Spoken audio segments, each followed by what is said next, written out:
Thank you all for being so welcoming to me today, I should say. And to particularly thank my mentor and friend, Reverend Sean Moniger. Sean literally is the reason why I'm standing here. Not because he asked me to be here on the 21st of October, but when I walked into the doors of Unity of New York in 2002, he literally was a teacher of mine.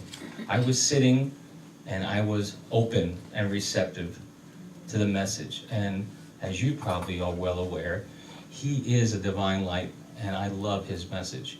So you are blessed, I am blessed to have him in my life. And I thank Sean for the path he's leading me on. I had no idea that 10 years later I'd be a licensed Unity teacher, which he was at the time. He was also an interfaith minister. I did that. So, I guess flattery, imitation is the best form of flattery. Well, I'm halfway there maybe. But thank you, Sean. And thank you, Kenneth. Kenneth and I have worked together many, many times. And I'm very grateful. So what does love have to do with this? I really do believe that the universe conspires for my good. I really believe that because everything that I've heard here so far, starting with Marianne's opening prayer, had to do with love. And we didn't work this out together. I mentioned my talk title to Kenneth, and he came up with one wonderful song so far. I know the second one, and it's perfect.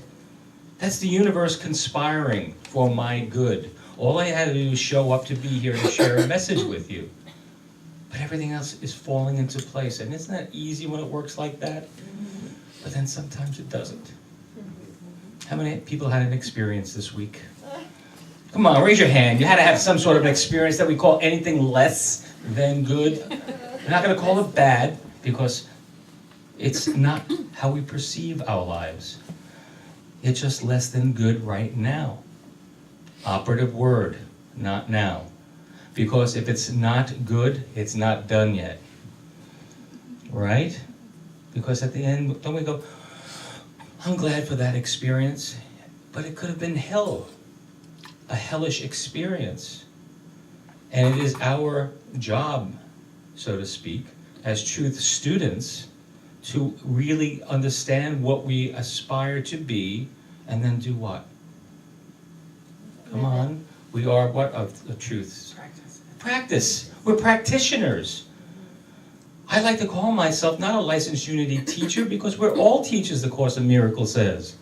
I like to call myself a practitioner because I want to put in practice the things that I've heard that really resound with me and that make me feel better. And I'm so blessed that I've had these teachings. And the first two principles that we aspire to, I have a cheat sheet here because I know what it is in my mind. God is good. But that's not all it says. God is good and active in everything, everywhere. Oh boy, sometimes I forget that. I forgot that this morning as I was walking Rusty, my dog, at 5:30, and a guy was coming into I live in a big apartment house, the driveway, and I wasn't looking, and he was right there in front of me. But you know what? As I had this talk title in my mind all week long, guess what happened to me when I was thinking about being the expression of love? I was given the opportunity to be anything less. Isn't that amazing? Okay? Because I needed to be up here talking about these things and experience those things at the same time. Because I can't do anything less but be real. Okay, so I was given the opportunity. Maybe I attracted it to myself. That's the law of attraction. But I was really attracting myself to love. But I was given that opportunity to remember that the person driving the car was having their own experience. And to see myself in that experience when I've been there, when I've been less than anything than being ideal. It's 5:30 in the morning, maybe he's coming home. I don't know where he's coming from. Okay, I've had those experiences. I know better now at the age of 55. But it's just being able to mirror myself in that person's experience. And the second principle is that I am naturally good because God's divinity is in me. Okay? That's sometimes where I really step on my own feet. I'm really trying to look at Mary Jo here and not look up because there's a mirror. Yeah, that's the first thing I said when I walked in. I had never seen that mirror here before. So I said, I'm really going to stay, stage right, as we would say, because I don't want to see that reflection. But why? Why am I limiting myself from seeing what I am? Okay, which is a divine expression of the one power, the one presence. It's in me as me. And it is my choice, and this I believe, this is not necessarily a unity teaching as such, but it's my choice to be here. It's my choice to have my experiences. Anybody ever hear of soul contracts? Okay, that we are all of the same mind, the one power in the presence. And that long ago, and this is from the book Kabbalah on Love, which going to interfaith seminary is one of the blessings that it helped me to expand on my unity principles because I understood where they came from. Charles Fillmore, our co-founder, really had a very vast library of interfaith books that he read from. And it was like a smorgasbord. He picked the best of all the traditions. And I truly believe that he studied the Kabbalah. It's a lifetime study, but it's really rich. And it talks about love. And it says, in the beginning, love was. But it really is love is. If there is no beginning, there is no end. There is only now, concurrent with every other lifetime that it's ever been and will be. Take a deep breath. That means that we're making this stuff up. Are we going to get to do it again? Yeah. But that's why we're in this room. Maybe, we've heard from the adage, my Father's house has many rooms. Can you imagine the rooms that we have been in before? And look where we are now. That means we're on our way up. I believe that anyway. Because this has got to be better. It feels so good to be here on Sunday mornings. But what are we doing at 12:35? Who are we being at 12:35? So I truly believe that when I came up with this talk title, it originally was the cause of all causes. Because everything starts with love, and somehow, through that experience, I know I'm going to find love, whether it's inclusive or exclusive. And I just want to talk about that for a few minutes.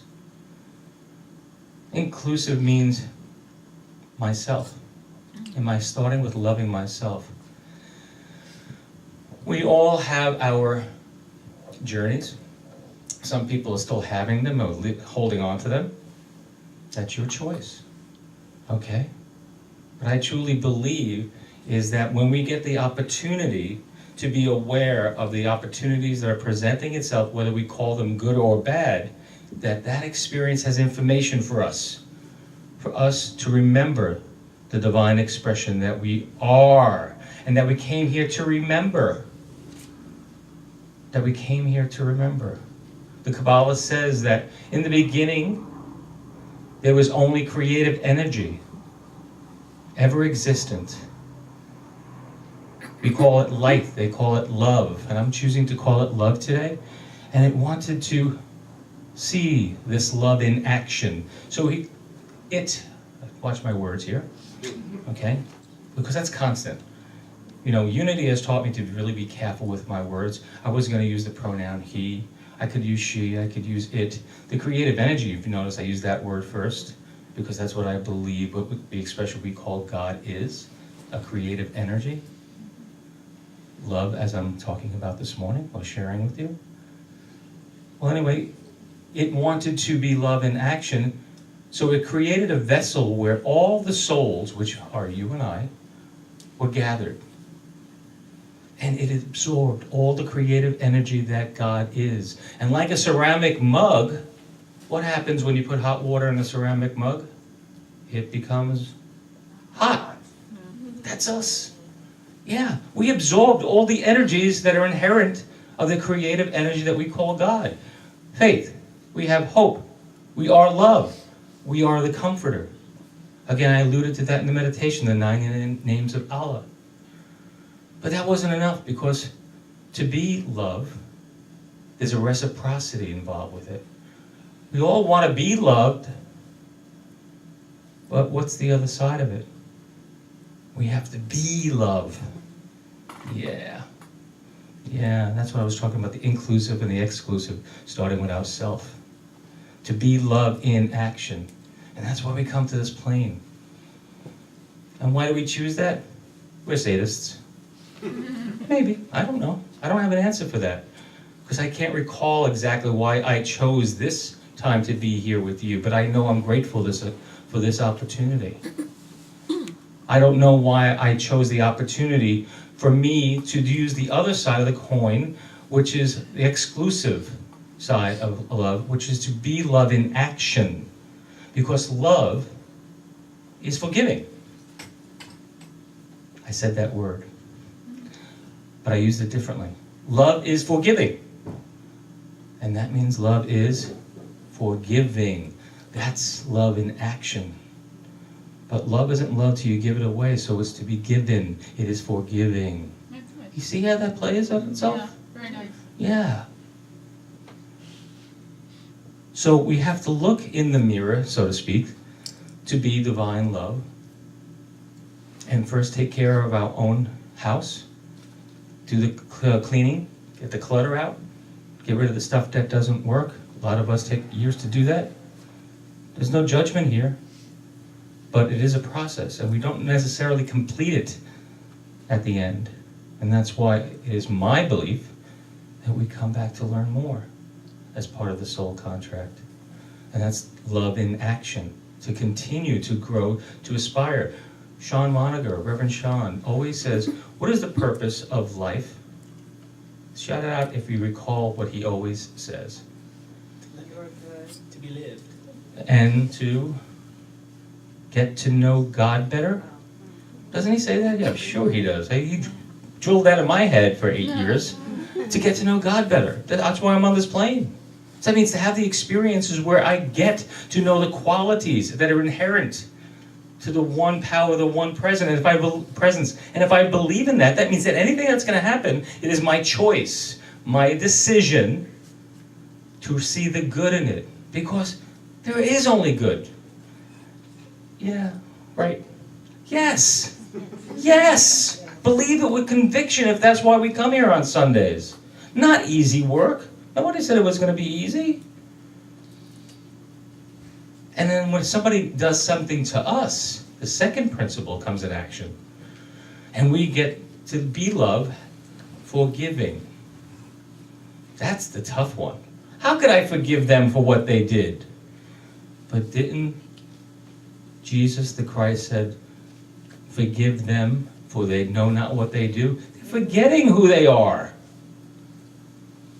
But it is our responsibility, as our brother Carlos Wayne Anderson tells us, that once we've been informed, we have no excuses. You're in this room, you have no excuse. Unless you choose not to, because you're not going to that mirror. We always have a choice. Okay? It's the underlying cause in everything in how we behave, react, and exactly because of the law of cause and effect that reacts upon us. It's the cause of all causes. But I'm choosing to really define love here because that's what I believe we all are. Pure and simple. Love. And sometimes it ain't easy. I'll be the first one to mention that. Because sometimes I'm not loving myself and I do things to my body, especially to my mind. If you notice, my prayer earlier was so that I could release anxiety and freedom from any thoughts that limit what I can be. Even through all this stuff of being ordained and licensing and all the other stuff, you know what? It got a little tougher, to be honest with you. It really did. Because the more I wanted to know myself and to know God, the more questions were asked of me. The more experiences I was opening my own being to. But that is a good choice. I got to see that because Kenneth and I were talking about that on the car ride up this morning. Is that, our experiences are there to make our divinity shine more so that we remember. So that's why we say it's all good. Not because it's BS. Because it is in the end. And if it's not the end, that means you're not through it yet. There's a wonderful book that actually I didn't know you had in the good bookstore here, and it's The Little Soul in the Sun. I love that book. In fact, there's only one copy. Nobody's gonna get it because it's mine. I'm taking it home with me. But I have a copy here that I printed out. I'm sure you know the story, but if you don't, it's about a soul who remembers who he is, that he is light, he is love. But he wants to experience being that. And God asks, how could you experience what you already are? You are it. So he said the only way that he can allow him to experience what he really is to take it away in some measure. So the little angel, and again, I think Marianne brought that up earlier about angels. It's all divine, all in good order, that these words come into play again here. With another soul, another little angel, they make a soul contract to go into the next plane where we are here, so that the first little angel can experience forgiveness. Because that's the way he'll see love in action. You want to be loved? You want to be loved? Give what you want to receive. Be forgiving. Forgiveness is the best love of expression that we can be. And there'll always be little angels coming in our life to allow us to have those experiences. So the next time someone heads for you with a car, or cuts you off, or says something nasty to you, remember, God doesn't send anything but angels. The only thing is, I don't think God does anything. I think we just invite it in our own experience. That's the only line I would change in that whole book. But the sentiment is that remember that when something you think is being done to you, that an angel is doing it to you. And get the opportunity to see love through that experience. Namaste.